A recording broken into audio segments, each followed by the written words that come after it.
Good enough. Welcome to this week's edition, whatever week it happens to be. It's a little late this week. We were last week's edition is this week. Is this going to be a Twilight Zone episode? Might be because we didn't make the one on Friday, but it's a low budget operation.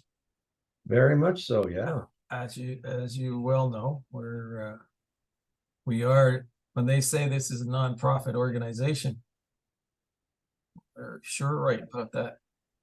Yes. Matter of fact, there are people in the food bank who would be better off than we are. I just. Yeah.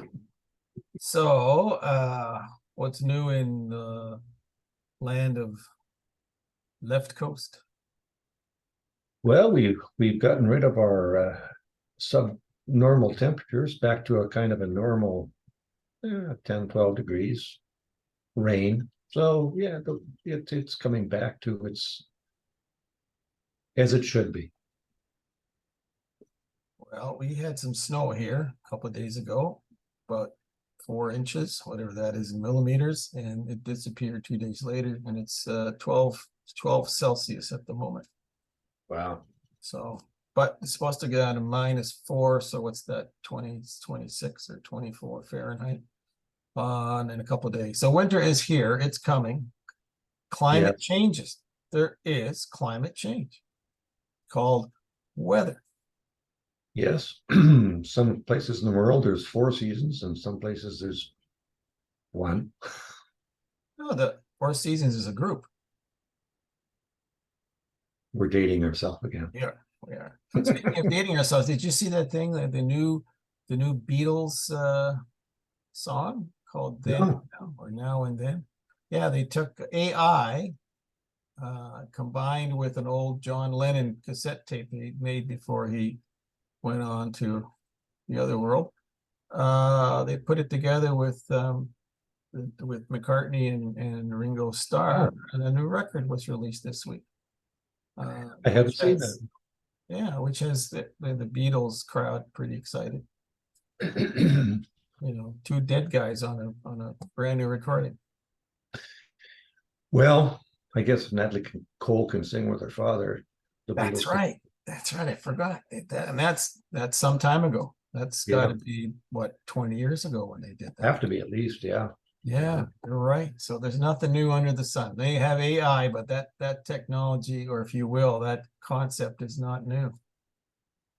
Good. It's just the ability to make things better. Yeah, I like that.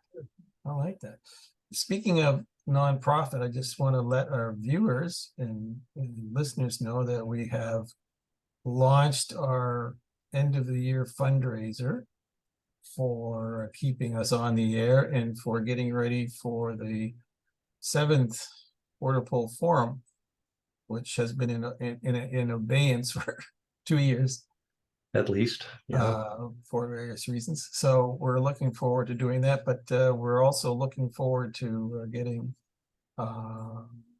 this underway. But we need to raise some money to keep us on the air, and also to get ready for the forum, which we hope to do next year.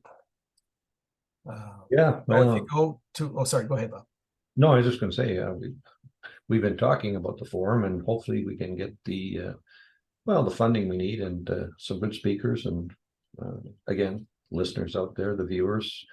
Do you have topics? Do you know somebody who could be a good fit? Let us know. Indeed. So there's that. You can check out the link to our PayPal account on Twitter, or you can also see it on our webpage. So that is underway. Yep. And a programming announcement on Thursday. We're going to be having a special edition of the BORDERPOL Journal with our friend John Holland in the UK, who is the director of programs, or technical program area. And he just got back from a week in Turkey, and he's going to tell us about pick his brains on that, and get some real world experience from what's going on in that part of the world. Yeah, so that should be fun, and we'll have that posted either Thursday or Friday once post-production is done on Rumble. And if it meets the YouTube criteria, we'll post it there as well. By the way, just for interest of our viewers, all our stuff is unedited, goes on to Rumble. If you watch it on YouTube, there's no guarantee that the AI at YouTube doesn't either not carry it or cuts it up.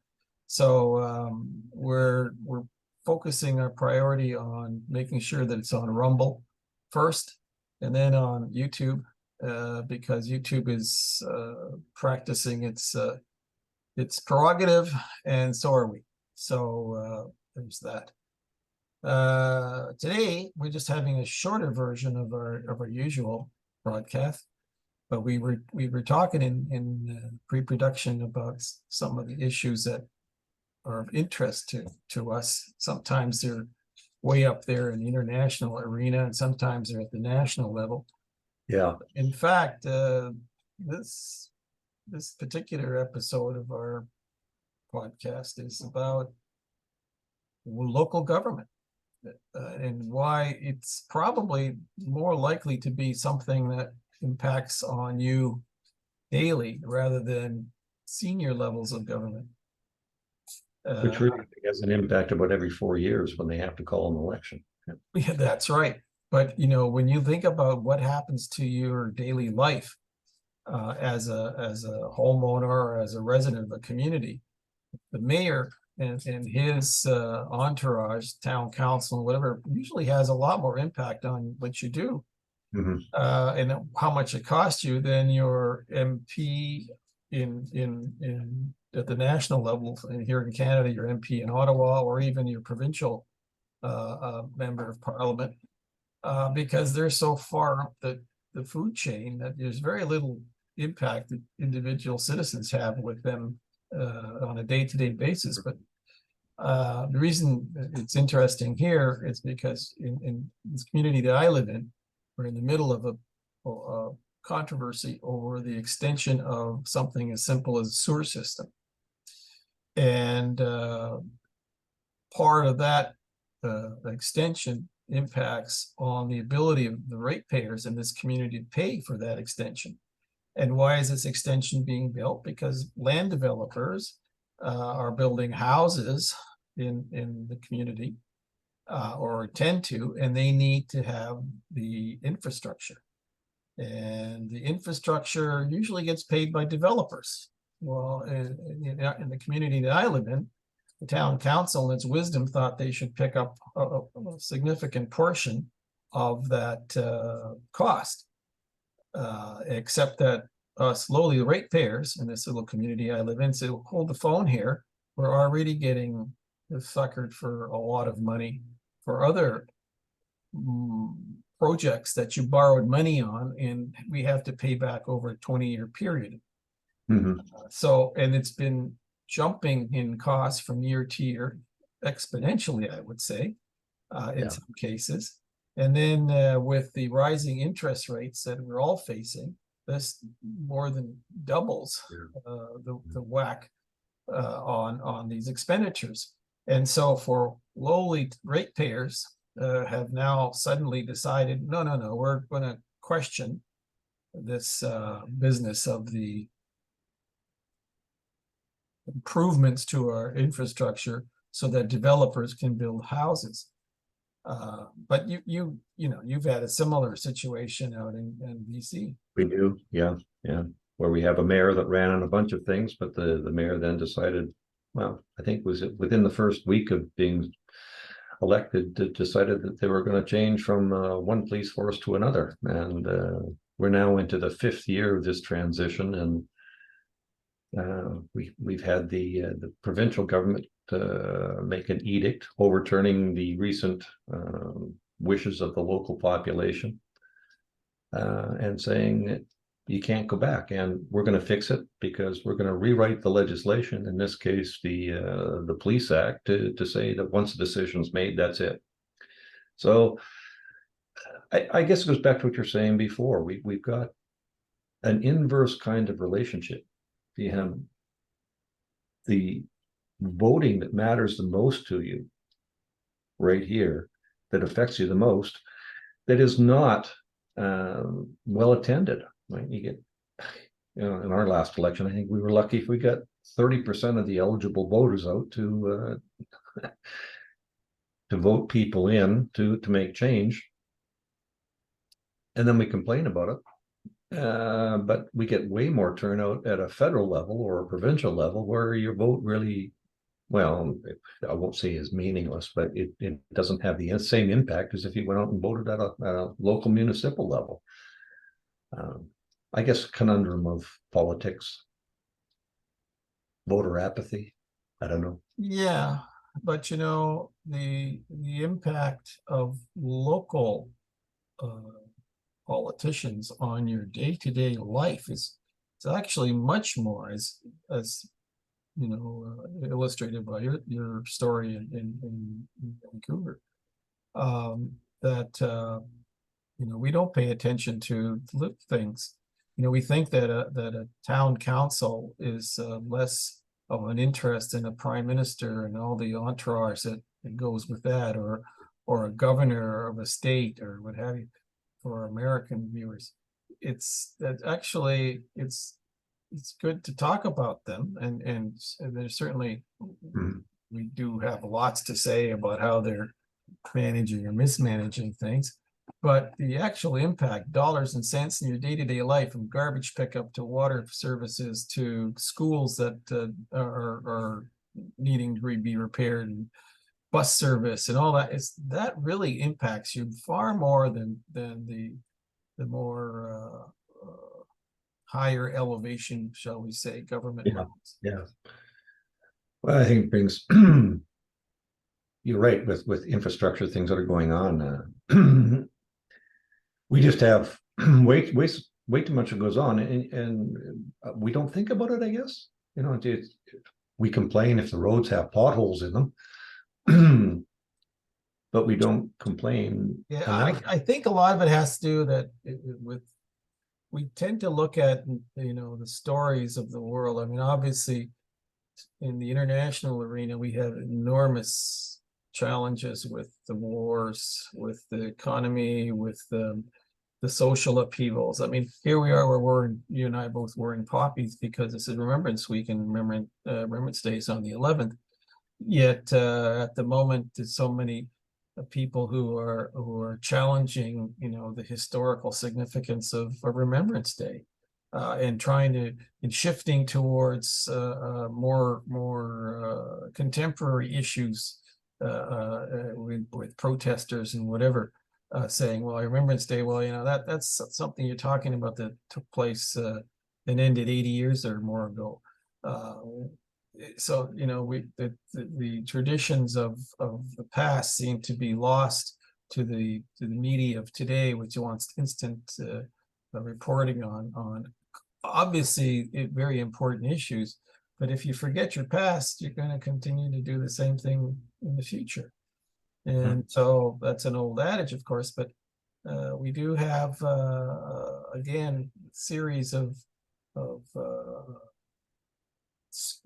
issues that some things we can have some impact on, others we have no impact on. We can talk about and challenge the international issues, but our impact, pretty remote. On the other hand, with something local, I mean, I just had the pleasure of talking to the counselor in the ward in the community I live in, and she's very positive and is doing what I consider to be yeoman's work on behalf of ratepayers. I raised the same issue with the next level of government through an email, and I'm still waiting for a response. And I can't take it to the federal level because the sewer going in front of my house has nothing to do with the Prime Minister's office. But you know what? They all seem to want to take money out of my pocket. Well, was it Thomas Sowell, the great American philosopher? I said, three things a politician is concerned about. The first is getting elected.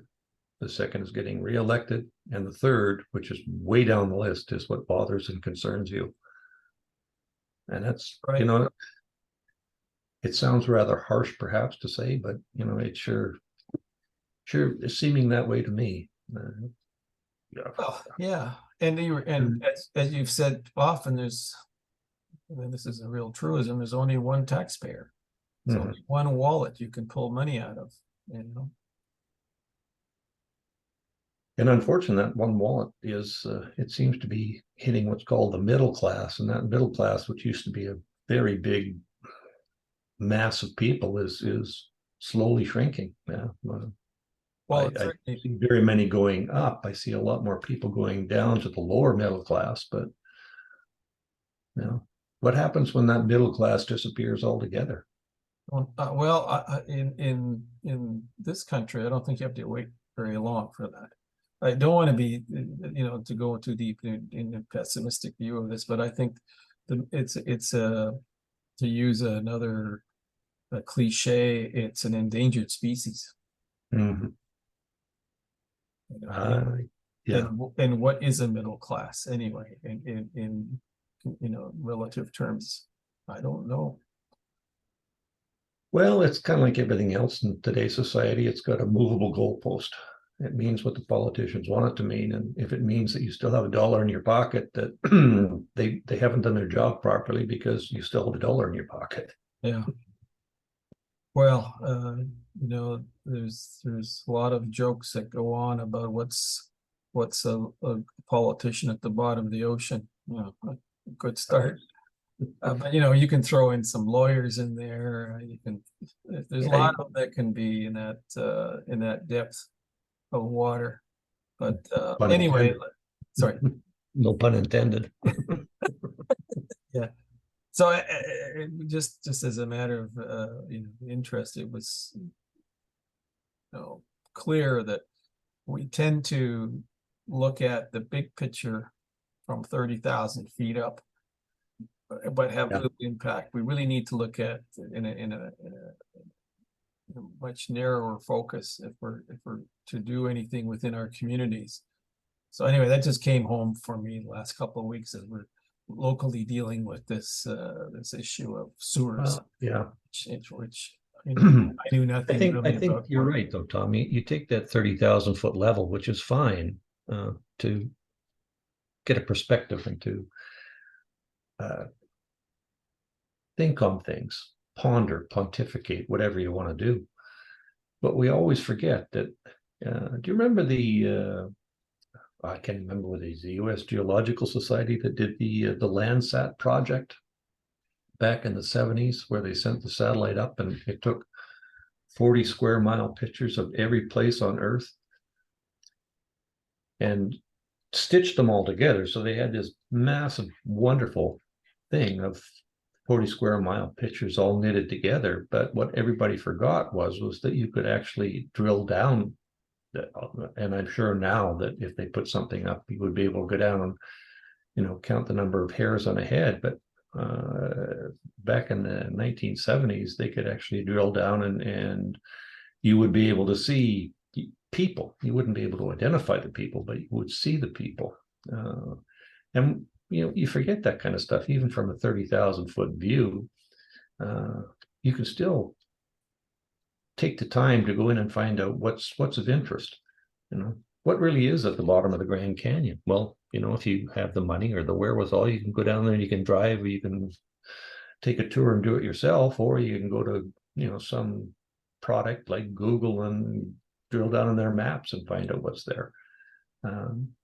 Is it the fact that we've lost interest? Is it the fact that we really don't care? Or we just inundated with, I don't know. Well, I think inundation of information, knowledge of various sorts. Certainly, the science has, you know, inundated us with facts and postulations and various positions.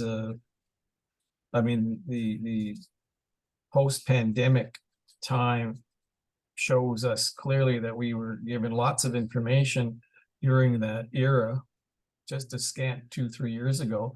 And now we discover a lot of that was, yeah, not exactly. And this is where we get into the YouTube might not like this part, that, you know, we were, as a population, conned on a lot of things because we didn't know better. And now Yeah. some of that stuff is proving to be challenging for some politicians and some. Well, I think you're right on that, and I think part of that goes with the naivety that we had, that people could be trusted, and the people empowered kind of knew what was better for us, and perhaps now we're finding out that in reality they're really no better than we are at this. I That's don't right. think we're shapeshifters or time travelers, but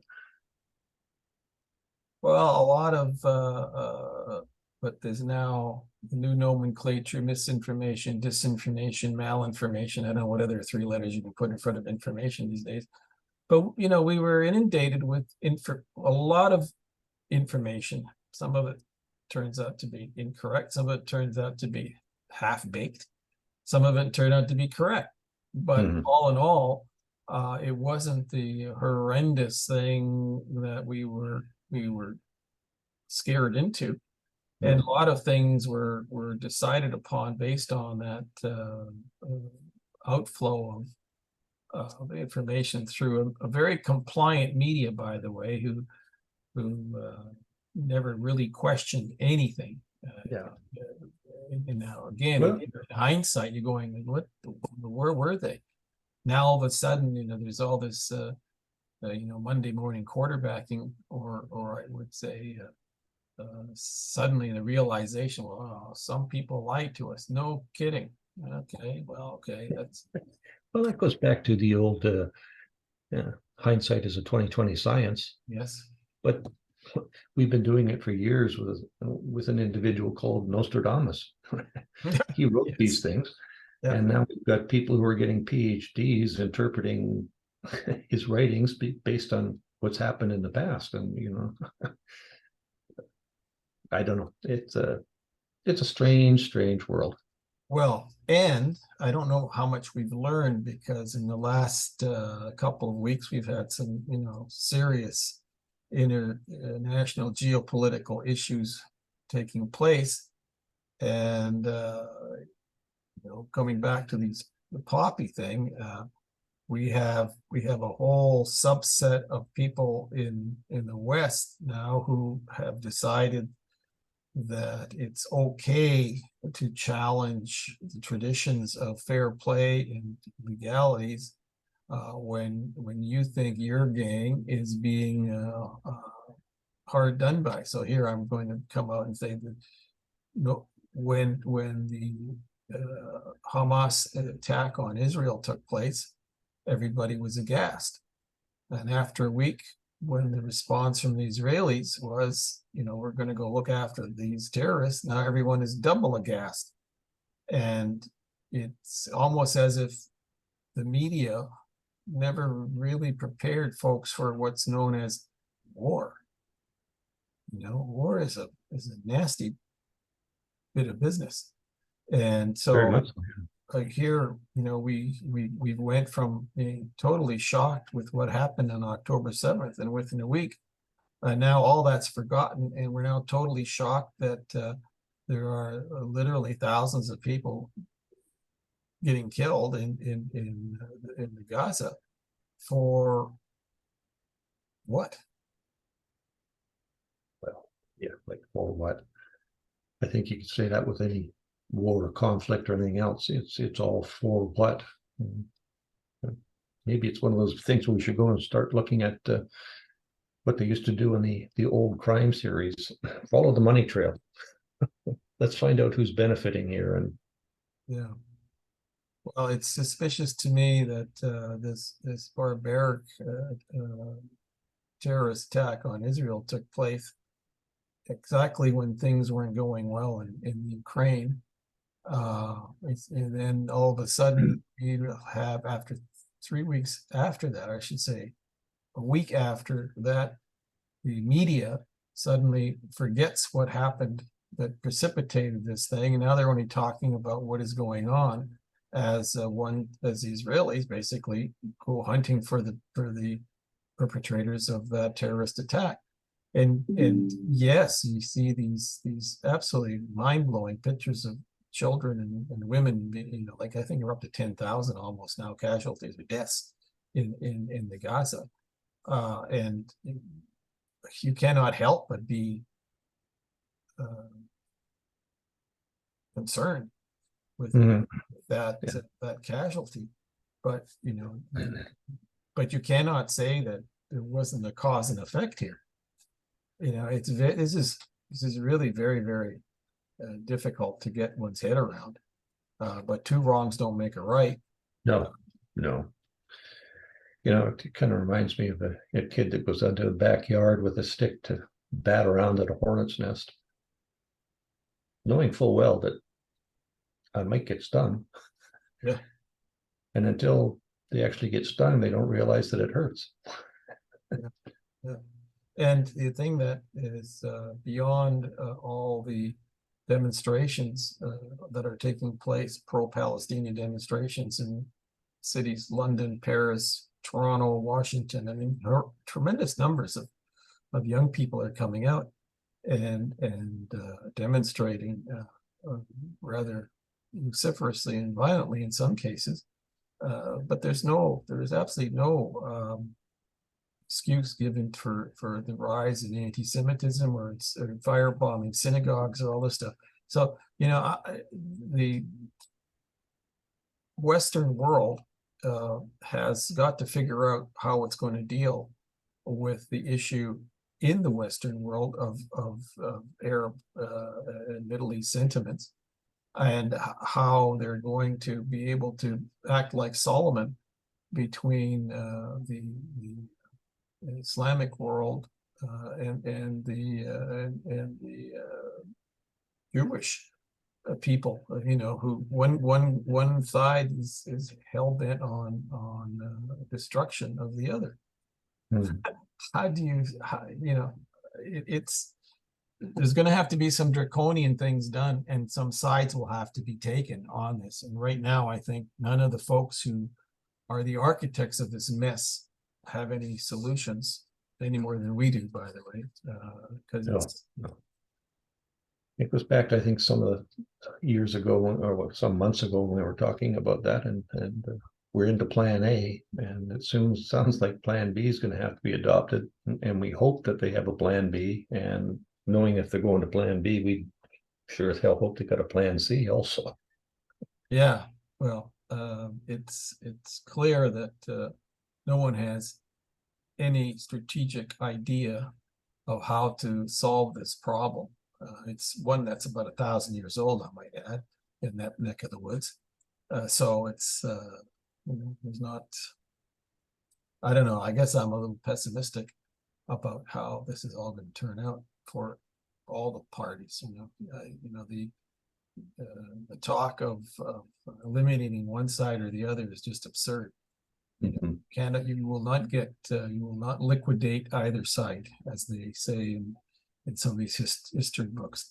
This is something that the Palestinians and the Israelis are going to have to work out among themselves. How that gets worked out, I don't know, and I really don't think it requires any outside interference. That's part of the problem is that there's a whole bunch of folks backing either side, for that matter, that are sticking their nose into someone else's business. I think this really is something that those folks have to figure out. Yeah. And how we deal with the people who've come to Western society and then want to change Western society to meet where they came from, that's a whole other issue. Which that's right up Border Pol's alley. But we'll put that on for another broadcast about how deal with that issue. Apart from that, we're living day to day. Yeah. So what can I tell you here? Used to be something called I'm living the dream, but I can't tell you what the dream is anymore. Well, sometimes the dream is a nightmare. I can tell you that we are living in times that defy so much logic that it's absurd.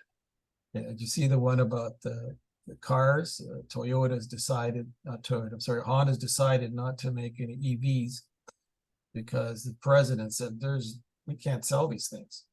So a big outfit like Toyota goes, no EVs. We're going to go to hybrids at best and build more ICE cars. So, sometimes there is a glimmer of hope that some adult in the room comes forward and says, okay, now we've had our fun, kids. It's time now to